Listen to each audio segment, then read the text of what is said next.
जय हिंद दोस्तों। संभव सीरीज के इस वीडियो में स्वागत है आपका। तो चलिए देखते हैं इसमें क्वेश्चन नंबर 1। क्वेश्चन नंबर 1 है, सर्वोच्च न्यायालय के फैसले के संबंध में निम्नलिखित कथनों पर विचार कीजिए।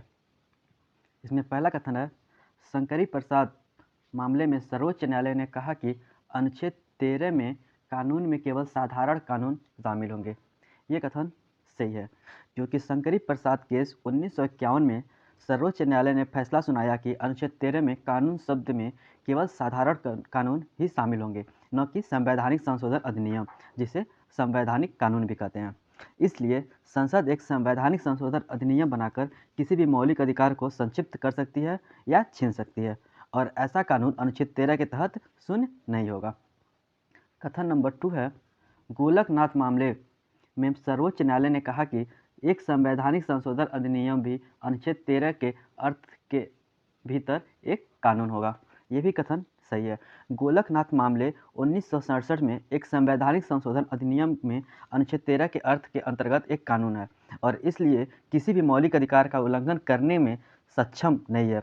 इसके अलावा अनुच्छेद 13 में घोषित करता है कि एक संवैधानिक संशोधन एक कानून नहीं है, इसलिए इसे चुनौती नहीं दी जा सकती। उपर्युक्त कथनों में से कौन सा कथन सही है? तो इसका सही उत्तर हो जाएगा विकल्प सी, 1 और 2 दोनों। नेक्स्ट क्वेश्चन देखते हैं। नेक्स्ट क्वेश्चन है, निम्नलिखित कथनों पर विचार कीजिए। पहले देखते हैं नीचे क्या लिखा हुआ। उपर्युक्त में से कौन सी विशेषताएं संसदीय सरकार के बारे में सही है?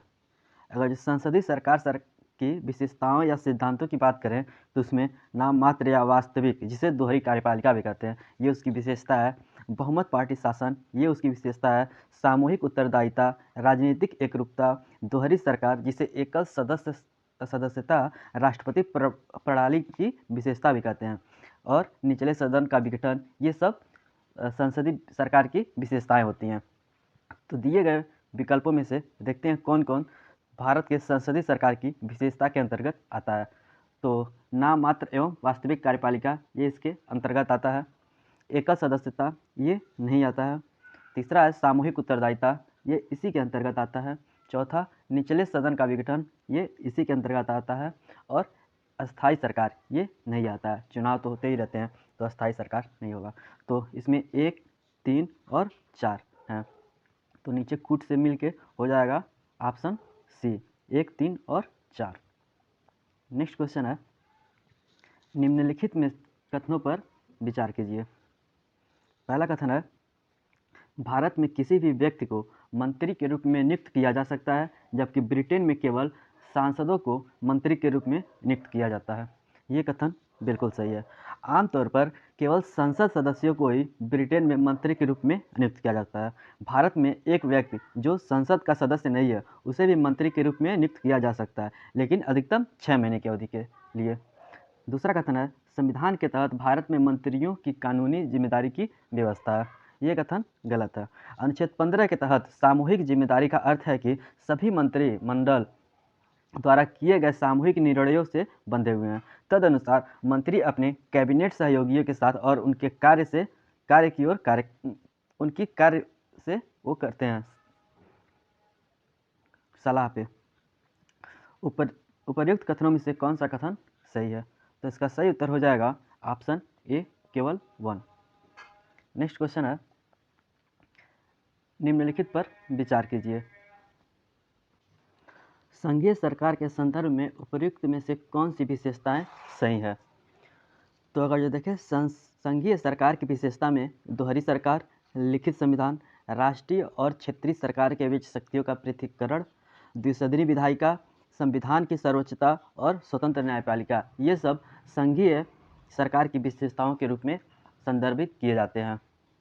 तो इसमें देखते हैं कौन कौन इसके अंतर्गत आता है। तो लिखित संविधान इसके अंतर्गत आता है, स्वतंत्र न्यायपालिका ये भी इसके अंतर्गत आता है, द्विसदनी विधायिका ये भी इसके अंतर्गत आता है, एकल सरकार ये नहीं आता है, क्योंकि यहाँ पे एकल सरकार नहीं होती है। तो कूट में से निम्न उत्तर ऑप्शन ए होगा, 1, 2 और 3। नेक्स्ट क्वेश्चन है, निम्नलिखित में से कौन सा शब्द प्राइमस इंटर पारेस का सही वर्णन करता है?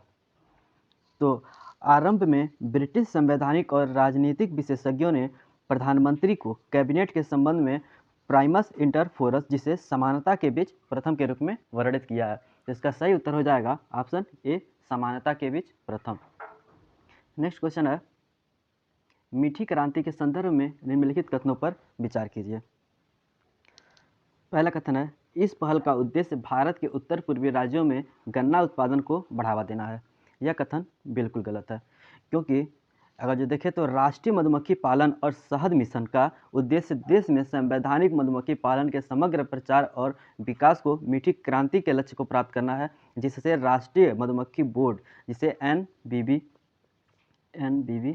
भी कहते हैं, के माध्यम से लागू किया जा रहा है। दूसरा कथन है, यह कृषि और विकास मंत्रालय की एक पहल है। यह कथन सही है।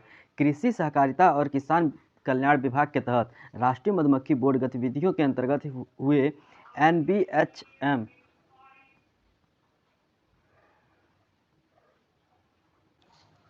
के राष्ट्रीय स्तर पर मधुमक्खी पालन के समग्र विकास और संवर्धन के लिए एक राष्ट्रीय स्तर का नोडल एजेंसी होगा।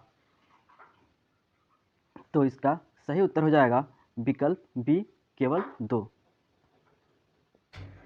नेक्स्ट क्वेश्चन देखते हैं। नेक्स्ट क्वेश्चन है, आल्पस के संदर्भ में निम्नलिखित कथनों पर विचार कीजिए। पहला कथन, यह उत्तरी अफ्रीका के एटलस पर्वत से लेकर हिमालय के आगे तक फैला हुआ है। यह कथन सही है, क्योंकि अल्पस एक असंगत पर्वत श्रृंखला का एक छोटा खंड है जो उत्तरी अफ्रीका के एटलस पर्वत से दक्षिणी यूरोप और एशिया में हिमालय से आगे तक फैला हुआ है। दूसरा कथन है, अल्पस मध्य और भूमध्य सागरीय यूरोप के बीच एक इंटरजोनल पर्वत प्रणाली है। यह भी कथन सही है। अल्पस एक इंटरजोनल पर्वत प्रणाली या मध्य और भूमध्य यूरोप के बीच एक संक्रमण क्षेत्र है। तीसरा कथन है, अल्पस में मोंट ब्लॉक पश्चिमी गोलार्ध की सबसे ऊंची चोटी है। यह कथन गलत है।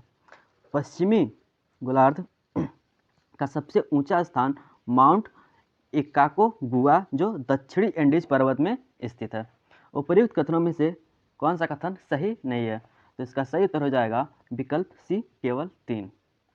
नेक्स्ट क्वेश्चन है, सामूहिक सुरक्षा संधि संगठन के संदर्भ में निम्नलिखित कथनों पर विचार कीजिए। पहला कथन, यह सोवियत संघ के बाद के राज्यों का एक अंतर सरकारी सैन्य संगठन है। ये कथन सही है। 1992 में सोवियत संघ के बाद 6 राज्यों ने स्वतंत्र राज्यों के राष्ट्रमंडल से संबंधित है, जिसमें रूस, आर्मेनिया, कजाकिस्तान, किर्गिस्तान, ताजिकिस्तान और उज्बेकिस्तान ने सामूहिक सुरक्षा संधि पर हस्ताक्षर किए थे। दूसरा कथन है, इसे ताशकंद समझौता कहा जाता है। यह भी कथन सही है। उपर्युक्त कथनों में से कौन से कथन सही है?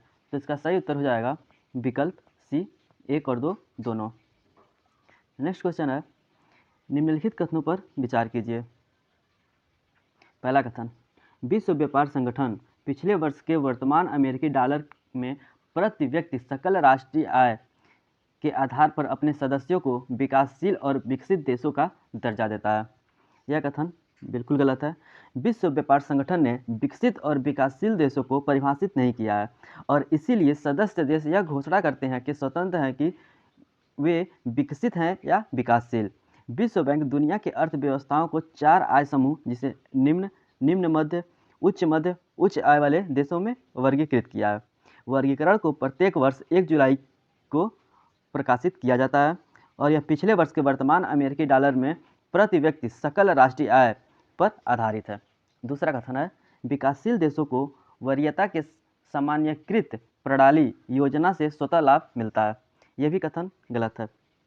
विश्व व्यापार संगठन का सदस्य स्वयं को विकासशील देश के रूप में घोषित करता है। इसका मतलब यह नहीं है कि इसे कुछ विकसित देश के सदस्यों की एक तरफा वरीयता योजनाओं जैसे सामान्यीकृत प्रणाली से लाभ होगा।